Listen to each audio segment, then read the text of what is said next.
इस वीडियो को पूरा देखने के लिए प्लीज सब्सक्राइब करें। मेरा नाम रानी है। मैं हुस्न में बहुत छोटी थी। उस वक्त मेरी उम्र लगभग कोई 9-10 साल की रही होगी। मुझे याद है कि मेरे दादाजी का उन्हीं दिनों देहांत हो गया था। यहाँ से घर में बहुत से लोग आए थे। मेरे दादाजी को अंतिम विदाई देने दूर के रिश्तेदार भी आए थे और अब वो अभी तक रुकने वाले थे।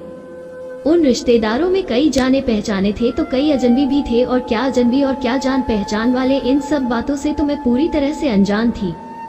घर में सबसे छोटी शरारती और चुलबुली में ही थी, और तो और सबकी चाहिए थी और लाडली हुई थी। मेरे घर में क्या हो रहा है ये समझने के लिए मेरी उम्र बहुत कच्ची थी, लेकिन उस कच्ची उम्र में मेरे साथ जो हुआ उसकी याद आज भी वैसे ही है, एकदम तरोताजा, जिसे सोचकर आज भी मैं कई बार सहम जाती हूँ तो कई बार खुद से क्यों भी आ जाती है। उस सर्दी के मौसम में वो अजीब सी खामोशी याद है। वो दिन मौसम बहुत ठंड का था।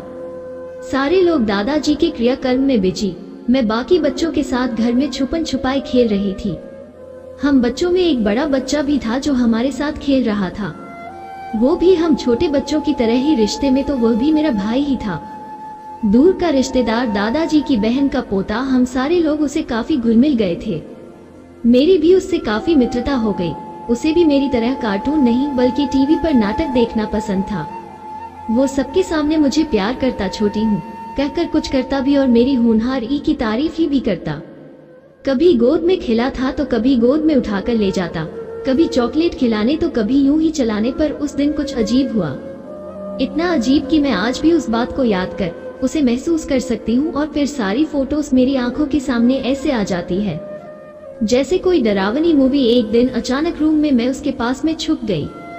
मैंने उससे कहा भी था कि भैया किसी को बताना मत कि मैं आपके पास चुकी हूँ। उसने कहा ठीक है, नहीं बताऊंगा। उसने यही कहा था। खेल का बहाना देखकर उसने मुझसे, मेरे पास आ जाओ, मेरे इस रजाई में जहाँ मैं तुम्हें छुपा लेता हूँ और कोई भी तुम्हें नहीं ढूंढ पाएगा। ठंड भी थी और मैं छुप गई क्योंकि वो खेल मुझे जीतना था, और मैंने उसकी बात मान ली। उसने मुझे प्यार से पूछ करना चालू किया। मुझे अच्छा लग रहा था, पर अस्थायी सा मुझे अजीब सा महसूस होने लगा। वो प्यार कुछ करना मुझे अच्छा नहीं लग रहा था। वो मेरे सीने को टच कर रहा था। उसमें तो मेरे सीने पर कुछ था भी नहीं। मैं एकदम नॉर्मल बच्चों की तरह थी। उसने मेरे नींबू पर जोर से चोटी काटी। मैं चिकुड़ी चिल्लाई, पर उसको ज्यादा दूर नहीं जा सका क्योंकि उससे पहले ही उसने मेरा मुंह बंद कर दिया था। जब उसे मेरे सीने पर कुछ नहीं मिला, उसने कुछ और ढूंढना शुरू कर दिया। उस समय तो नहीं समझ पाई आखिर वो क्या चाहता था, लेकिन बचपन की उसकी तलाश को अब मैं समझ पाई, और अब मैं उसकी तलाश को बहुत ही अच्छी तरह से समझती हूँ। वो अपना हाथ में रिफन के अंदर की तरफ बढ़ाने लगा, और फिर उसने मेरी चिड़िया को टच करना आरंभ कर दिया। मुझे कुछ समझ नहीं आ रहा था, जिसे खुद का भी टच नहीं करती थी। उसे वो क्यों छू रहा है? आखिर मेरे साथ यह क्या हो रहा है? मेरी चिड़िया में उंगली क्यों डाल रहा है? मैंने अपना पूरा जोर लगाया, सारी ताकत लगा दी खुद को छुड़ाने की, लेकिन नहीं छूट पाई। मैं नहीं बच पाई। मैंने जोर की आवाज लगाई और फिर उसने मुझे छोड़ दिया। उसने मुझे छोड़ तो दिया और मेरी आवाज को हमेशा के लिए चुप कर दिया। 13 दिनों तक वो मुझे किसी ना किसी बहाने ऐसे ही टच करता रहता था और मैं कुछ नहीं कर पाती। मैं अपनी मम्मी को सब कुछ बता देना चाहती थी और बता नहीं पाई।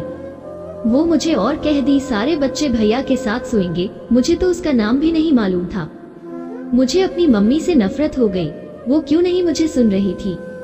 बारिश से ज्यादा अपनों से ही हमें खतरा है। आखिर मेरे अपनों ने ही मेरे बदलते सलूक को क्यों नहीं देखा? और अगर देखा भी तो अनदेखा क्यों किया?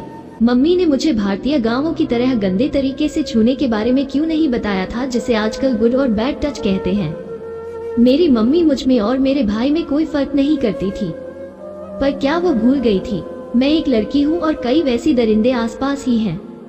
इनको बाहर ही नहीं, मुझे ऐसी न जाने कितनी लड़कियां होंगी जिसमें शारीरिक और मानसिक पीड़ा झेली होगी, और हो सकता है आज भी झेल रही होंगी। मैं ये बात दावे के साथ कह सकती हूँ। इसकी शुरुआत कहीं ना कहीं घर से ही होती है और अपनों से ही होती है, पर हम किसी को बता नहीं पाते। ना जाने क्यों हम भयभीत हो जाते हैं, और तो और हमारे घर में भी हमारी आवाज को अनसुना कर दिया जाता है। ऐसा करने से हम कई बार खुद को ही कसूरवार मान लेते हैं, लेकिन ऐसा कब तक चलेगा और हमें अपनों के खिलाफ आवाज उठाने में हमारे अपने ही क्यों रोक देते हैं, जिसकी वजह से उस गम को हम सारी उम्र साथ लेकर चलने को मजबूर हो जाते हैं। तो दोस्तों, यह कहानी कैसी लगी कमेंट करके बताएं और सब्सक्राइब भी कर ले। आपने सब्सक्राइब और बेल आइकॉन का बटन दबाया होगा, उसके लिए धन्यवाद। और मेरी अगली वीडियो के लिए इंतजार करें। सब्सक्राइब बटन मेरे बूब्स दबाने के बराबर है, इसे जरूर दबाएं।